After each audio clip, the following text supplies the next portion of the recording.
Hey guys, welcome again tonight to the Carving Podcast. I'm Blake Lunsford of Lunsford Carvings. And I'm Thom Bate from Daily Woodcarving.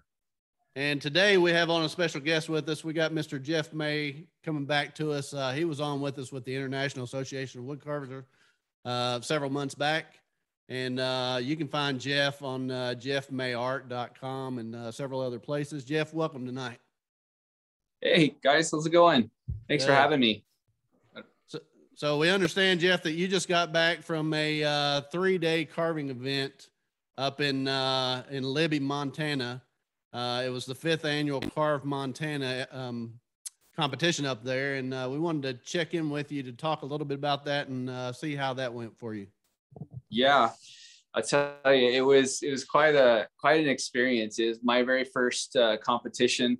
The majority of my carving has been studio based for really the past 20 years. I've just been sort of self-taught. So it was really neat to get out and carve with other people and, see a lot of the people that I've just been kind of following along their journey online. And it was actually 4 days. So the competition, we got there on Wednesday to do all the setup and everything. And then it started Thursday, Friday, Saturday, and Sunday.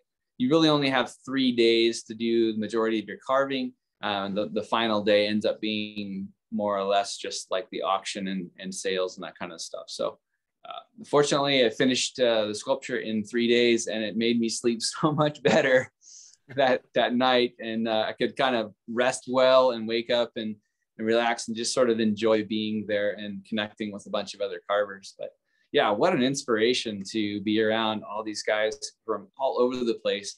I mean, we had, there was Mongolia, Canada, Washington, Pennsylvania. I'm going to miss some of them, but they're scattered about the world, and really some top-notch carvers. So it was really, really fun. It is quite impressive. It's actually an international event where you have these people. Like I remember Lithuania and Ireland were a couple of the countries I saw people coming from. Yeah. You sitting right now behind you is your tool cart. For you, I'm assuming you guys drove to Libby because it's not that far from where you are. And you can travel with that cart that you have behind you. But what do these other guys do? How do they get all their tools from those countries? Well, when they come in from other countries, a lot of times they're actually borrowing tools, or they have trouble with a very small tool set. The regulations for flying with gasoline and saws, things like that, is pretty intense, and it doesn't make it any easier with COVID and all that kind of stuff. So yeah, the guys that come from other places that can't drive, like I know a lot of the Canadian people were able to still drive across the border, so they could at least come with their tools, but they couldn't bring any inventory at all. So they had to basically, whatever they had was pretty much the pieces that they worked on, either during their quick carve or their theme piece. I know Ryan Bealiers did a little bit of carving just, on like the very first day to kind of build some inventory up. But yeah, it's pretty tough. For me, it was funny because I don't know if I even shared this with you guys, but the tool carriage that's behind me stays here. I built a mobile version to take with me. And it was kind of like, everybody's like, wow, that's pretty impressive. And when I had a lot of people walking by during the show, you have like the wives oohing and ahhing over the sculpture, and the guys are oohing and ahhing over my tools. It was pretty funny, But I just like to be organized. I think there's a workflow for me as a power carver. A lot of the guys, I learned quite a bit from just watching other guys. I didn't have a ton of time to go and study some of their methodology, but you definitely, the guys that do these kinds of chainsaw carving competitions, they do a very good job of just sticking with and staying with the saw as long as they can, because the saw itself is a really efficient tool. And, there's so many different configurations that you can put together with, lengths of bar, type of chain, horsepower, shape of bar, all these different things that you can, utilize to get any particular kind of end result. And some of them have done such a fantastic job. I mean, they just move through the wood so efficiently. And, for me, I had not really had that experience. And so I'm, watching guys making like so much progress so fast. And so that's one of the things that I learned, that, if you want to compete in that format, you definitely need to, have the saw in hand longer and less of these sort of smaller tools that, I spend a lot of time doing, details on my sculptures.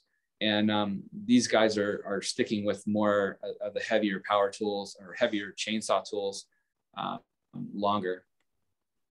So on your website, it says that you specialize in creating sculptures that connect people to wildlife and wild places that we all enjoy. So we know that you do a lot of wildlife carvings, bears, turkeys, wolves, things like that. But in this particular competition, the piece that you carved was called Checkmate. It was based on the knight of a chess piece. Can you talk a little bit about that? And was there a theme to this competition, or could you just do whatever you really wanted to?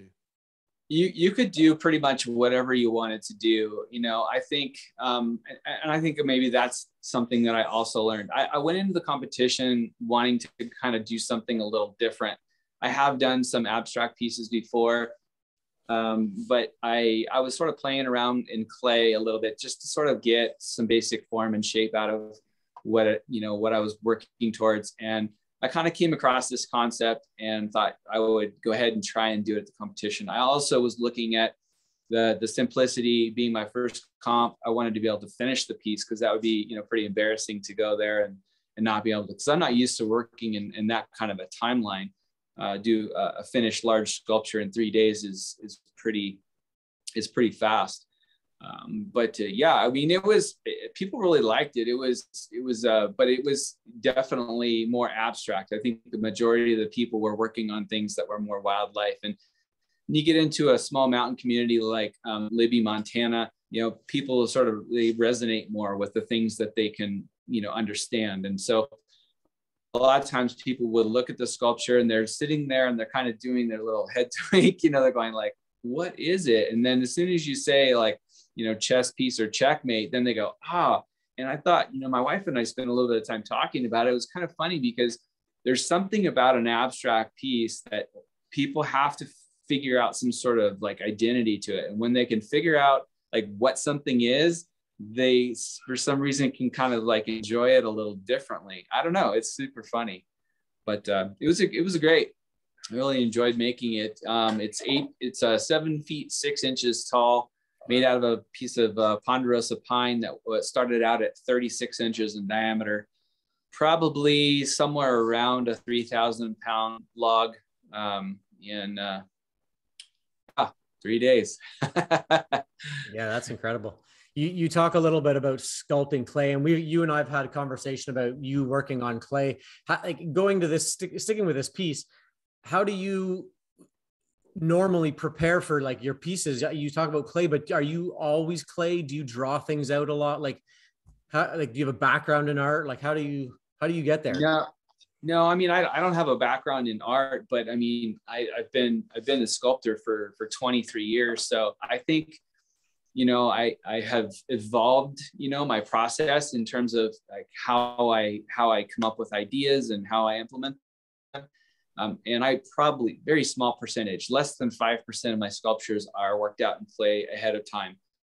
Sometimes it depends on the client, and like if you have, especially if you have like like you're doing it for a business and there might be a committee or some sort of like more than one individual that's kind of paying for the sculpture, or needing to know kind of what they're commissioning. And in that case, it makes good sense to spend the time and try to work out some of the details in clay. But, I thinking about that and thinking about how I came up with this concept really kind of makes me want to do more of that. And I know that, I don't know if that sounds weird or not, but there's a new clay that I've been working with. It's water-based, and it's actually made for potters. And the reason why I went with that was because it's just stiff enough to hold shape, but loose enough and water-based so that you can move material very quickly. So, if you're doing anything with any sort of details, You do have to have some kind of wire support or infrastructure underneath the clay to kind of support your idea. But it's a phenomenal way to just move through a shape really quickly and know, like, this, work out the problems ahead of time. Because once you've sculpted something, whether it's with a power tool, a hand knife, or even a chainsaw, you kind of know the kinds of tools that you're going to need for different parts of the sculpture. And that kind of will help you plan out the sculpture in terms of, problem solving, time elements. Like, I'll be able to look at this thing and go, okay, I'm not going to be able to get my saw into this space, so I need to open it up here or there, or, certain textures could be applied. And so, like, I'll do a texture in the clay, and I'm asking myself, okay, well, how am I going to emulate that texture with a tool and fast?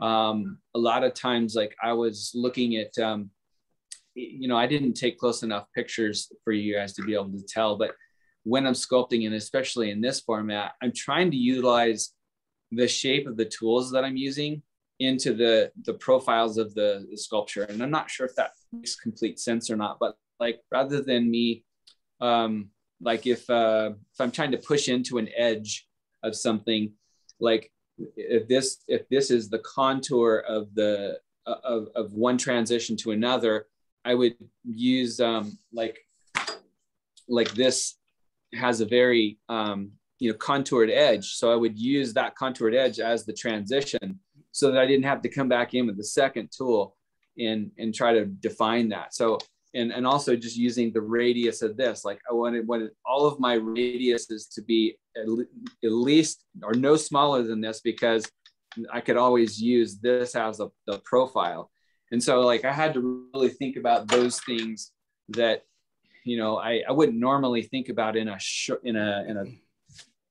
timeline that wasn't so condensed like this. So there's so much I learned. Even a few tools, they, believe it or not, I thought I had this smallest chainsaw, but turns out I don't.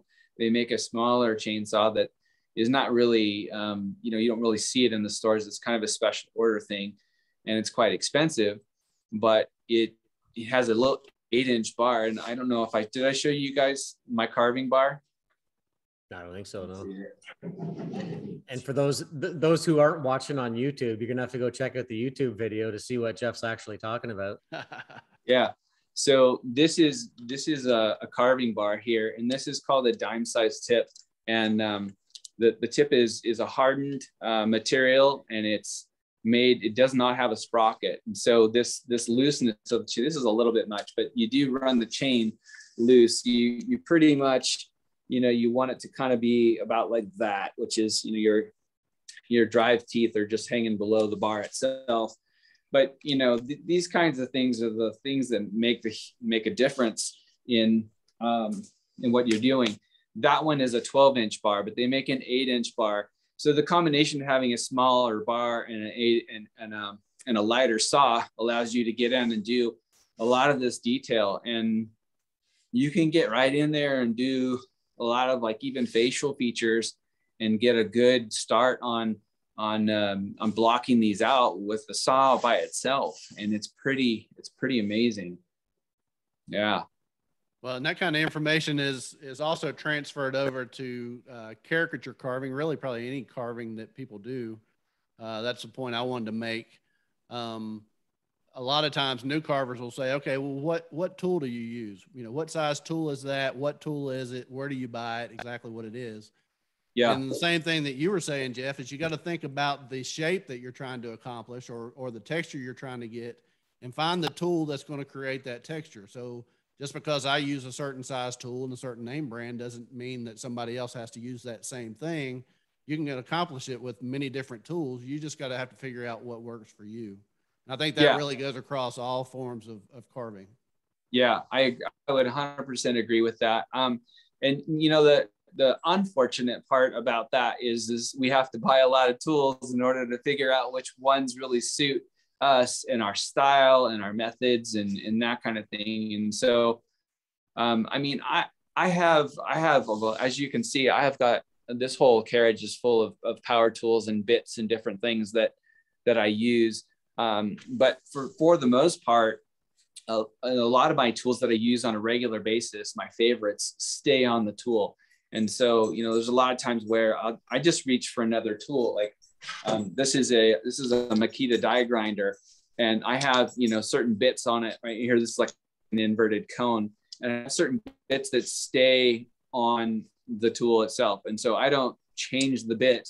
I just grab the other tool. So I've got 3 of these, and that allows me to work fast if I'm doing, say like an eye, if I'm working on an eye of an owl or a bear or something like that. I've got a real step-by-step process that each tool accomplishes on its way to being, you know, the finished product.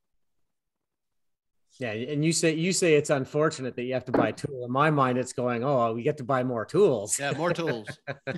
Right. And I think that's why they call us all tool collectors, is because every carver I know, they have a huge number of tools just because you don't know what you're going to need. So yeah, and I think caricature carvers are the worst because they want, you know, they see a knife online and they want to buy it. You know, the next knife comes out, and I'm sure it works with chainsaws, because I think if I were in your shoes, I'd be like, okay, so when am I buying this 8-inch chainsaw? Right? You know, just it's funny. There's this guy, his name is Alex. He's from Russia. And he was carving next to me, and he's like, Jeff, you really need this tool. And I said, oh man, you've got to tell my wife. Well, while we're on the topic of tools, I know you've created some tools. Plugging in my phone. Yeah, no worries. We talked earlier about, you know, the necessity being the mother of all inventions. You want to talk a little bit about some tools that you've created? Yeah, I mean, the tool carriage behind me is probably one of the most prominent things that I've made. Like this is version 2. Those of you who follow me know that I had a studio fire that it took everything. So the very first one I made was destroyed in the fire. This is the second version. Of course, I made some improvements on it. The basis of the whole thing is that it's mounted on a barn door track, which is straight above me. And I'm in a 12 by 30 space. And this thing travels, you know, on that bar track, like the full length of the lean-to. So that does a couple things for me. That allows me to work both like with my power tools and my chainsaw. And sometimes I'm going back and forth pretty quickly. So I can just grab my saw and push the entire carriage out of the way. So I'm like free of anything. It organizes all the tools that I use, so the cords don't touch the ground. They don't get tangled up. They're not at my feet. And it just stays nice and organized. And then pretty much everything that I need is on this carriage. So that's the first thing that I probably developed. But over the years, I've sort of like, you know, you come against a problem, or you come against a situation where something maybe takes more time than normal, or, you know, you want to move more efficiently. Then, you know, there's things that I've developed to kind of make that process go a little faster. I don't know if you can see this or not. Can you see this part right here? I'm just kind of getting to the edge of. Okay, so this is a little metal jig that I made that this die grinder just fits in, and I'm not going to do it right now, but anyway, it fits in and just locks the collet. So I don't know if anyone's ever changed a bit on a die grinder, but you have to have one wrench here and one wrench here, and then you've got to hold somehow with like some other implement that you don't have, some other set of arms that you don't have to take the bit apart. And so this basically holds the tool, locks the collet, and I take one single wrench and just pop this, and I can change it. And of course, I can just take this bit out and reach straight above me on my magnet strip and grab the next bit and swap it out. And so that saves a lot of time. And it's just one of those things, you know, that you kind of like, oh, this is going to save me time. And also just, I don't know, it's just kind of me. It's like, you know, I just like to make stuff that improves my enjoyment of carving, I guess. There is one tool that I'm currently working on, and I can't really talk about it because I'm in the process of trying to get it patented and everything. but it will be one of those tools that will kind of transcend outside of the carving world a little bit and benefit other industries as well. But I do have this little leather sheath that I can also talk about. This is a protective sheath for wheel type of carving instruments. So in this particular case, this is a 4.5 inch angle grinder, and this is a cut-saw carving wheel. Some of the other brands are, there's Sabertooth makes one. There is a really dangerous one I highly recommend that you don't get, but some people still buy the thing, but it's called Lancelot, basically a wheel form with chainsaw teeth. And then there's Arbortech. They make a carving wheel. I'm probably leaving some out, anyway, anything with a wheel type of configuration, this little leather sheath can just slide over and protect that. And so you kind of have a little leather strap. It wraps around the back side of the arbor and just snaps on the other side from here to here. And it protects the tool. This is great for especially if you end up having, part of your process be away from your studio, or if you're just trying to get away. These discs right here cost about $60 a piece. And if you drop them, they can get a flat spot in there and it'll just basically pack with, wood and you won't get it out. The other thing is they do make a version of this, and I can't remember who makes it, where they have the little peekaboo windows through here. And it sounds all really great and everything, but it does take away some of the strength of the wheel. So if you drop it, you now pretty much, it'd be out of round. And so you won't even be able to hold the thing in your hand. It'll be vibrating so much. So I don't know. That's just a few things, that I've done and worked on. I really enjoy problem solving and making things that make my carving process, more enjoyable and easier. I haven't really, that's pretty much it. Yeah. So when you're getting ready to go to a competition, you're preparing to go, you're going to be there 3 or 4 days. Do you buy extra bits and wheels knowing that you're going to rely on those tools? In other words, do you take extra stuff with you just in case, or do you know your tools well enough where you've got what you need before you go out there? I did bring extra stuff. In this case, because speed was a factor, I wanted sharp tools. So each of my carving tools had brand new bits on them. And so my backups were really kind of my more dull, less sharp tools. One thing, when tools like that are brand new, not so much the little ones, but especially like the carving wheels and stuff, they can be pretty grabby, and especially the really aggressive bit ones. And so you really need to just have, an extra sense of caution. If you're new to this and you're just getting acquainted with these kinds of tools, they can be really dangerous. You want to make sure that you're, one thing I guess I will tell you, this isn't necessarily an invention so much, but you'll notice that my guard is a quarter. Normally they come way out here. They cover half of the bit. Most people say, oh, they get in the way. So my solution, rather than taking the entire guard off, would be to clip the guard, which, all I did was basically take a steel cutoff wheel and cut off a corner of that, which gives me all of the carving surface that I need, but it gives me the protection that I also need for my fingers here, and also for my finger over here. So that's something that I would highly recommend people do. If it comes to removing the guard, don't remove the guard, just clip it, and then you'll have the best of both worlds. But in my situation, one of the other reasons why I like to do it is because sometimes I'll actually the blade will be spinning right when I'm putting it away. But on my little rack here on my tool carriage, it sits on the guard, so the wheel can be spinning when I put it away. I don't have to stop it spinning before I store it. And then also with my die grinders, they can be spinning as well, because the back end of my tool is my tool carriage is open, so they can be spinning, and I just set them in there and they can stop spinning as they, as they want. So, when you start thinking about all those kinds of things, I think that's just kind of the way my brain works. Like I think of, problem or what do I want to accomplish, and then I just try to, like, one by one, just think about all the different elements that are going to come into play and create something or make something that makes sense to use. That'll save me a time over the greater period of time, because I doing this for 20 years. It's like, how much time are each of these small little things that I'm doing going to save me in the next 5 or 10? Oh yeah. So yeah.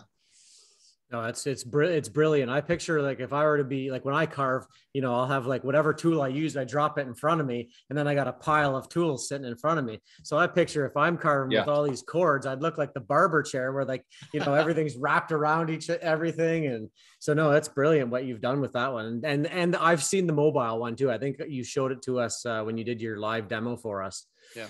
So yeah, it's okay. Yeah. Now, I just want to go back a little bit right to the beginning there. People may not know that you were a boat captain way back when. How does one make a leap from being a boat captain to an amazing chainsaw chainsaw sculptor like you are? Well, I guess I should tell you the story. I grew up on the beach. It was a in for doing something on the ocean or on the water. My mom got me scuba diving lessons when I was 16, and I was working on. I was actually getting certified on this boat, and the boat captain was like, he was also the owner of the boat, and he said, "Wow, you seem like you have a really good work ethic." He says, "You want a job?" And I said, "Heck yeah, I do." And so I started working as a deckhand on a sport diving boat and working offshore at these islands called the Channel Islands National Park. Was a series of islands off the coast of California. And man, I just loved it. I mean, I knew after doing that, that's kind of what I wanted to do. So I ended up getting my boat captain's license when I was 19 and continuing to work in both tourism and in sport diving. And then after that, I was like, okay, there's got to be something else, for me to be able to kind of work towards. And that happened to be, going on some long distance, boat, excursions and stuff like that. So it was more like the commercial end of boating. And as I was spending more and more time, we did some stuff with the fisheries, hauling around a little 2-man submarine around Southeast Alaska, doing like research and stuff like that. Really exciting stuff. Had a fantastic time. But the reality is that I was working with boat captains that really just, they weren't able to spend time with their family. And that was something that was really important to me. Felt like I kind of put it in my heart to be a family man, and I really needed to kind of set a course for that to happen. And I knew I couldn't do that working on the ocean. So rather than being tempted to be on the sea, I moved inland, and I knew I wanted to kind of live in the Northwest because I having traveled there, I knew that was kind of an area of interest. And so I picked Wenatchee, Washington. So that's the central area of Washington State. And I was sitting there and I was just wondering, what I'm going to do. I was like early 20s, and I really needed to figure out some way that I could make money. And I remembered when I was younger, seeing this carver who used to sit up in this corner of a little town called Ojai in California. And I remember him making all kinds of different things, but the reality is like, I just wanted to try it. Like I didn't have any expectations. It wasn't like, I want to try this as a job. It was just like a curiosity. So I picked up a chainsaw and I carved a dolphin. And one of the reasons why I picked the dolphin is because I knew their anatomy really well. And so I carved a dolphin, and I had friends and family just really encourage me to say, wow, that was really good for your first time. You should keep going. And so I did.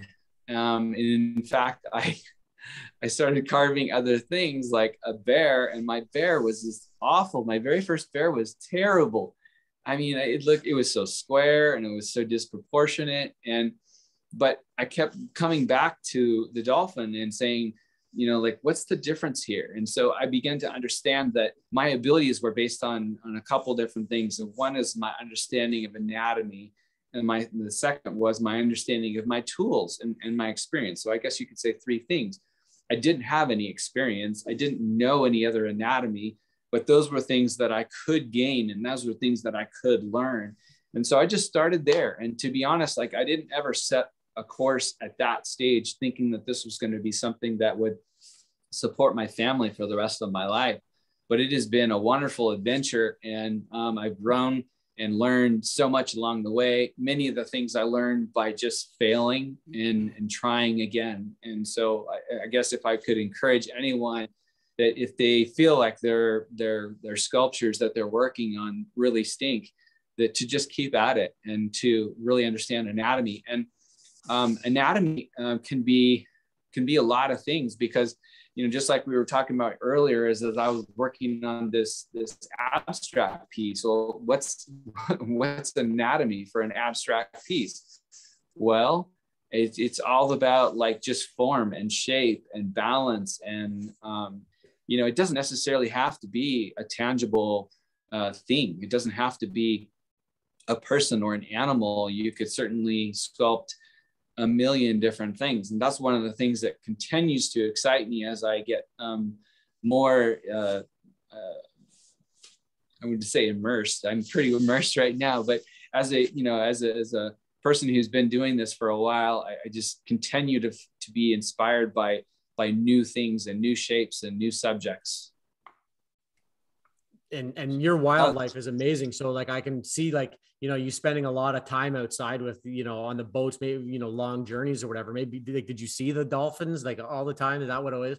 Like, do you see the bears now? Because your bears are incredible. Like, well, that I don't get an opportunity to see bears a lot, but, I think that one of the advantages that we have today is the fact that multimedia is so stinking immersive. Like, I mean, we have some incredible photographers, and I follow a fair amount of photographers. I also follow a lot of rehabilitation centers. And one of the reasons why I like the rehabilitation centers is a lot of times they will post videos of their animals moving around and doing different things. And so you might find it kind of goofy because you're looking at somebody like, this animal that's in a cage and you start interacting with human objects. But what I look at it as is I'm seeing movement. And so I can watch those animals move around, and then I can imagine those postures and the attitude that I want to get in my sculpture, and just sort of freeze frame that in my mind. What's happening when the arm is being pulled back? What are the other parts around the arm doing? Like, how's it poof the hair and like, just different things that really make an average sculpture look like a super awesome sculpture, because it has life, it has attitude, it has all these different elements that kind of just give the sculpture more appeal. So Jeff, you do this for a living, and I'll shift gears here just a little bit. I know people can find you on your website, which is jeffmayart.com. We've seen you on Instagram, same thing, Jeff Mayart.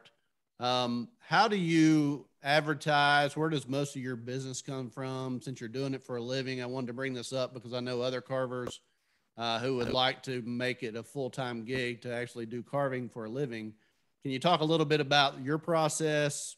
What's gotten you to where you are now? How do you get the word out? Where you get your customers from? Sure. Yeah. I mean, it's evolved certainly over the years. So going back to my days where I first began in Wenatchee, I'm in the central part of Washington State, not now, but back then. My very first show was a farmer's market. And I worked a part-time job, and I did that. And my whole goal was to just carve as much as I could to learn to improve. I could see the improvement sculpture upon sculpture, because again, going back and seeing that very first dolphin, that was like putting me kind of ahead of the curve. But then when I went to other animals, I was like behind the curve. I was like, so I had to kind of choose some animals to study and understand. And then I had to put the time in to understand how my tools could get me where I want to be. So I started off early on selling anywhere that I possibly could, because it really, for me, it was like, if I'm going to make something and if I can sell everything that I make, then I really didn't care at that stage where it was being sold. Or for that matter, I didn't really all that much care how much I got for it, because I wanted to move pieces. And I didn't want them stacking up in my garage, right? So I moved from there to doing like roadside stuff. So I equipped a trailer, and I would go and carve on the side of the road. So I have inventory with me while I'm carving. People would stop and they would purchase things.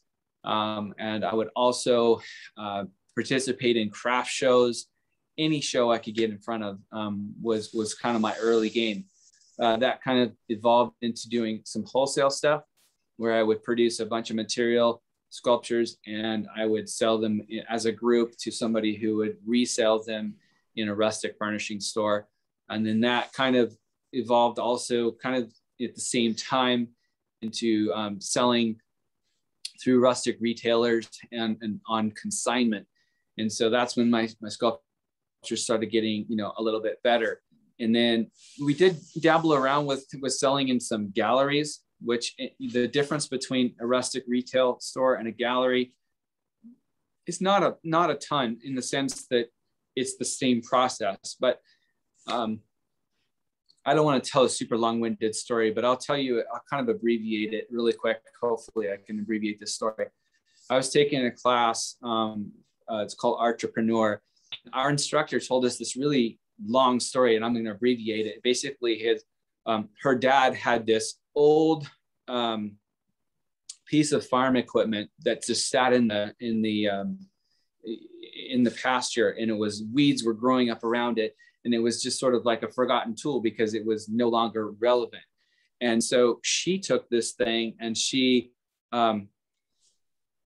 took the implement and put it into a museum, cleaned it up, and told the story behind it.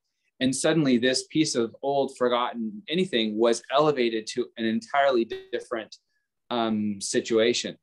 So, and I tell this story because a lot of people don't realize that when you're trying to take something that you have put your life and your efforts into, where you actually display it and how you display it tells people subjectively how to value it.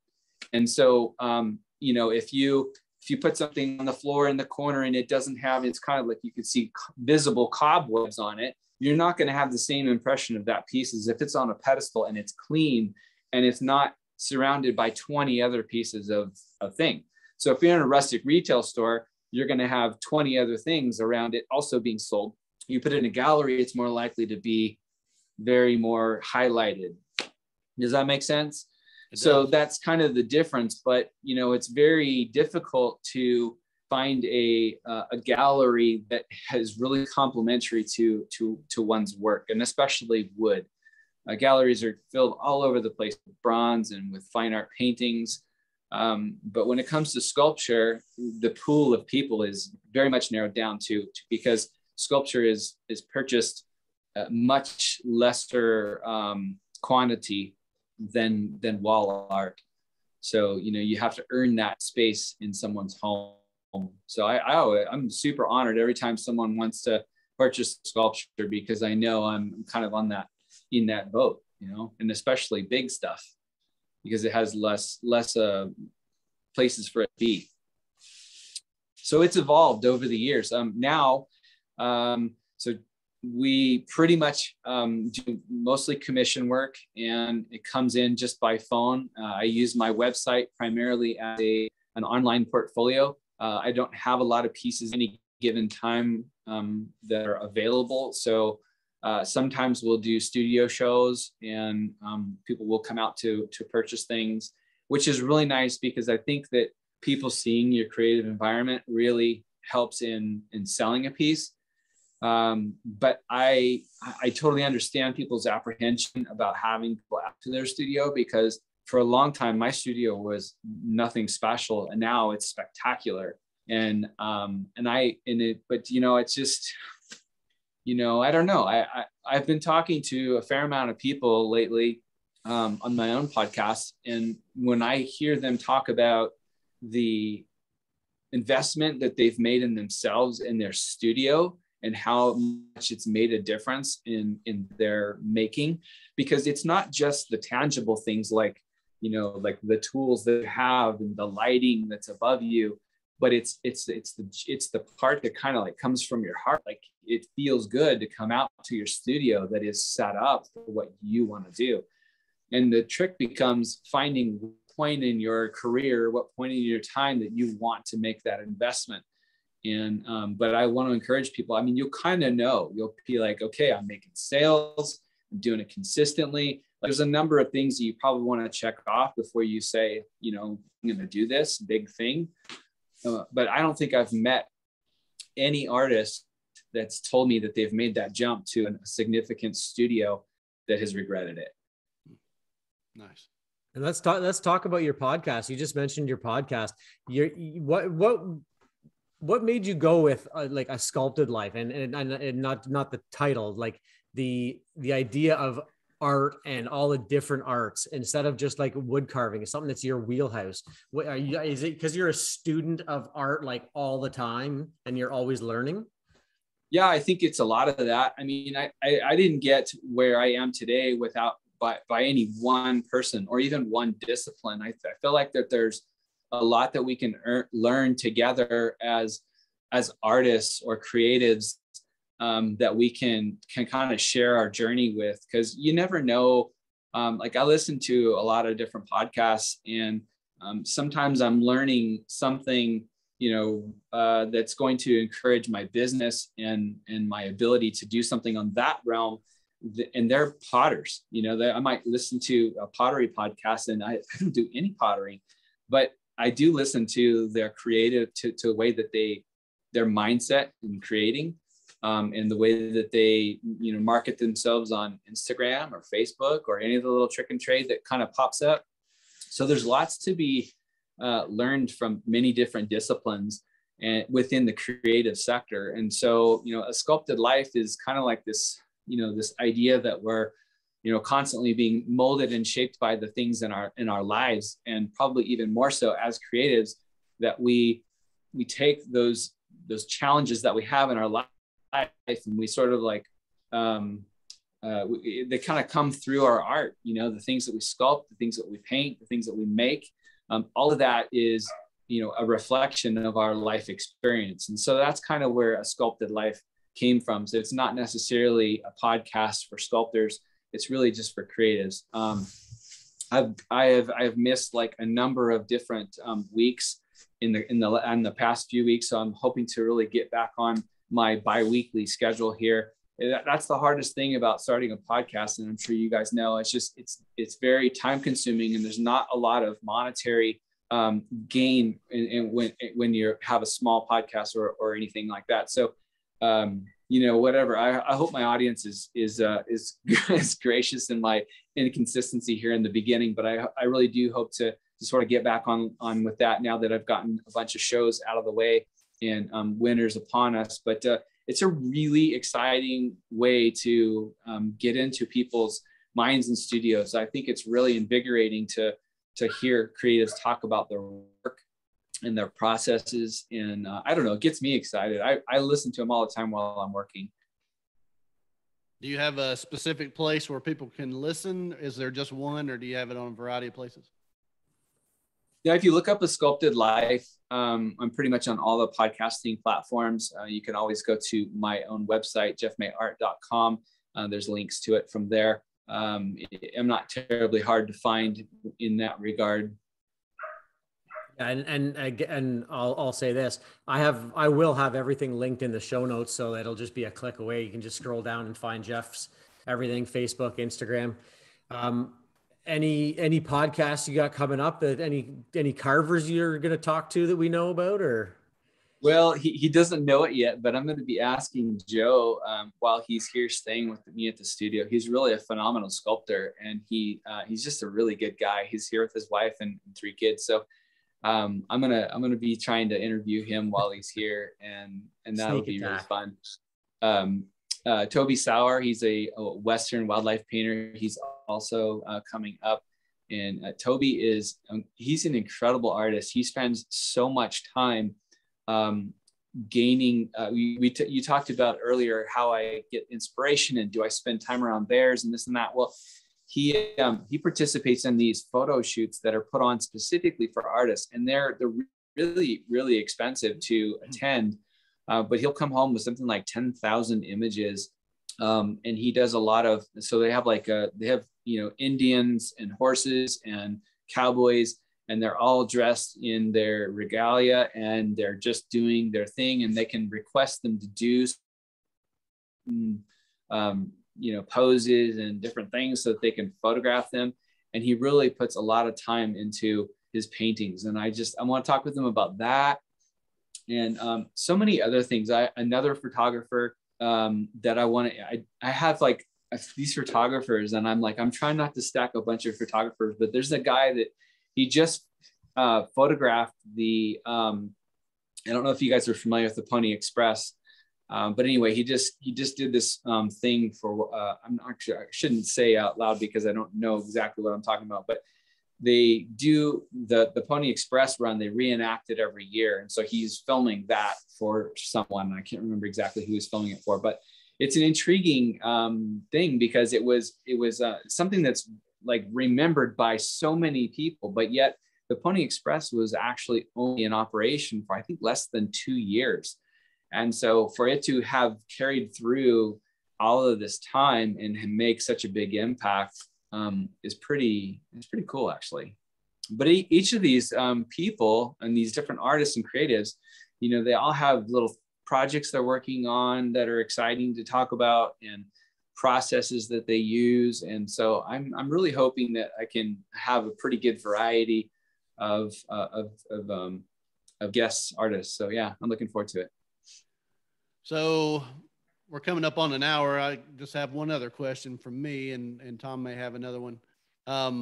If someone's wanting to get into chainsaw carving, what's just a few words of advice, inspiration that you would give them that would motivate them towards taking a chance at chainsaw carving? Yeah, I would say, I think for you to really do detail, I know a lot of people want to say they want to carve, but they don't have a carving bar. The carving bar is a really important part of being able to achieve a certain amount of detail. So you do need some basic tools. You need some safety equipment. You need some basic tools. So you need to be able to invest in those things to just sort of give it a try. If you didn't like it, I'm quite certain it'd be very easy to unload those types of equipment. You're going to take a little bit of a loss on selling it as used equipment. Maybe you can even find it. You could certainly find used chainsaws. But I would say get the basics, get a carving saw. If you can afford one, also get a blocking saw, which is just a slightly larger bar, slightly more horsepower, and just carve something, but pick something that you really like.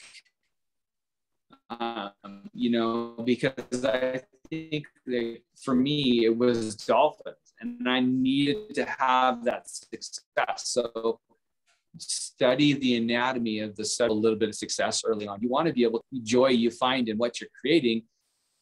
The more you're going to continue to do that, and then subsequently build on that to other subjects or other poses of that animal, that kind of thing. There is tons of information, online. There's also some good courses that you can attend. They're like workshops.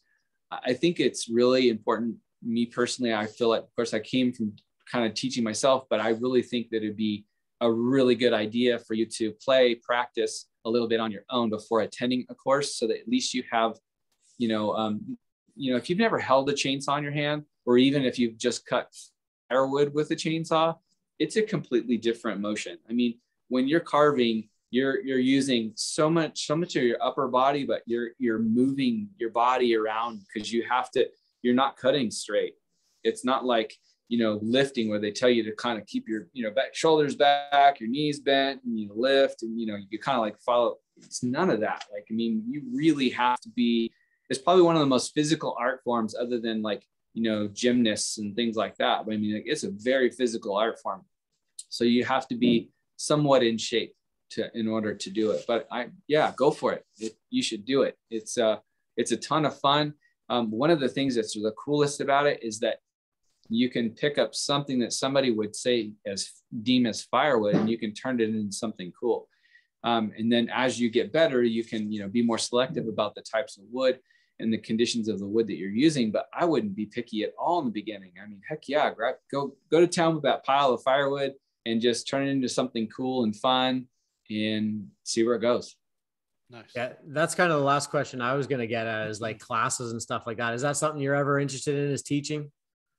I did play around with doing a class. I did it, I don't know, it was a couple months ago, maybe not that long. And I did it via Zoom, and because I wanted to test a number of things. I used a Bluetooth headset, as I did on the other podcast with you guys.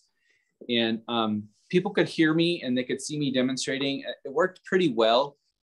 I guess the challenge for me is that, I don't, like, I'm kind of in this mode of my career where I still want to be actively making everything. I don't particularly want to go out there and have to pursue or promote myself as a teacher. So I'm kind of building teaching material in the background, but I'm not putting a lot of time into it because, I think it's something that is just going to evolve. But I wanted to see what people thought. I had a class of 5 people from across the States and one over in the UK. And I think it went really well. It definitely provided a lot of value for them as new carvers. The condition, I did it actually for free because I wanted the feedback, and I wanted to work out a lot of the idiosyncrasies of teaching by Zoom, because it's kind of a challenging thing to teach by Zoom. You can't do a lot of things that you can do in person. And anyway, yeah, I mean, if anyone is interested in that, they can reach out to me via my website and see if I'm going to be scheduling any more types of those kind of classes. I would prefer actually to do some on-site stuff here at the studio. I've got such a great space for it, and I think it would be really valuable. And that would be a format I could get a lot more excited about than Zoom. Right. Yeah, for sure. And I'm sure your wife would be happy too. I remember, and shout out to your wife, when we did your live demo, she was holding the camera behind you. And at the end, you showed us a picture just covered in wood chips. And so shout out to your wife. We were talking about that today. Yeah. Yeah. We were talking about that earlier today. That's funny. Yeah. She went to the carving show. And of course, when you've got 20 carvers all carving at the same time, it sounds like, well, I've actually never been to a NASCAR, but I can imagine like a NASCAR race, where they're just like, it's just loud, everyone around is walking around with heads on, and it's difficult to have a conversation. But I'd be carving and she would be like 10, 15 feet away, trying to kind of just talk with people and explain what I'm doing, what I'm working on. And she did a great job, but yeah, it's hard in that environment because it's pretty loud. Thom, you have anything else for Jeff today? Did I lose you guys? No, we're here, Jeff. No, I want to say thanks, Jeff. We appreciate your time. We appreciate everything you do, your podcast, your carving, everything. You're stand up, dude. Yeah, and you've been thank you, you've man. been more really than appreciate you guys. Yeah, you've been more than gracious with your time as far as we go, and we just want to thank you for coming on with us and doing the demonstration. That's probably one of the more popular demonstrations that we've had. We haven't had any other chainsaw carvers on, as far as I know, so that was great. Yeah, well, it's everyone needs a little bit of a push to kind of get, or a reason to start something, and I just can't think of a better avenue for expressing some creativity. Even if you don't think you're a creative person, I want to tell you, first off, like I said, my bears were terrible when I first started, and I don't have an art background. So don't fear any of those things. Just get some tools in your hand. And even if it's not chainsaw carving, you can get yourself a set of knives and a block of wood and just start whittling away.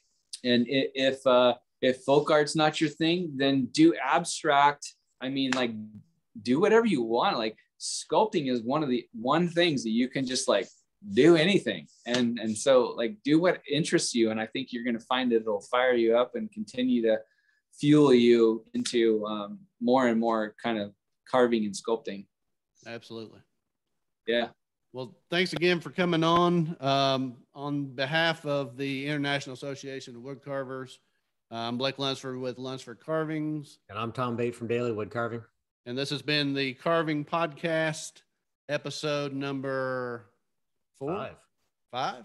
So I can't count. So, but thanks again, Jeff. If you want to check out Jeff May, make sure you go out to jeffmayart.com and look Jeff May up on Jeff May Art on Instagram. You can go out and see pictures of his Checkmate, his piece that he did from the carving this past weekend, as well as a fast video, a quick carve video that he's posted out there as well. So make sure you go out and check him out. And Jeff, again, thank you for coming on tonight. And we look forward to talk to you in the very near future. Awesome. Thank you, guys. Always a pleasure. Thank you. Jeff.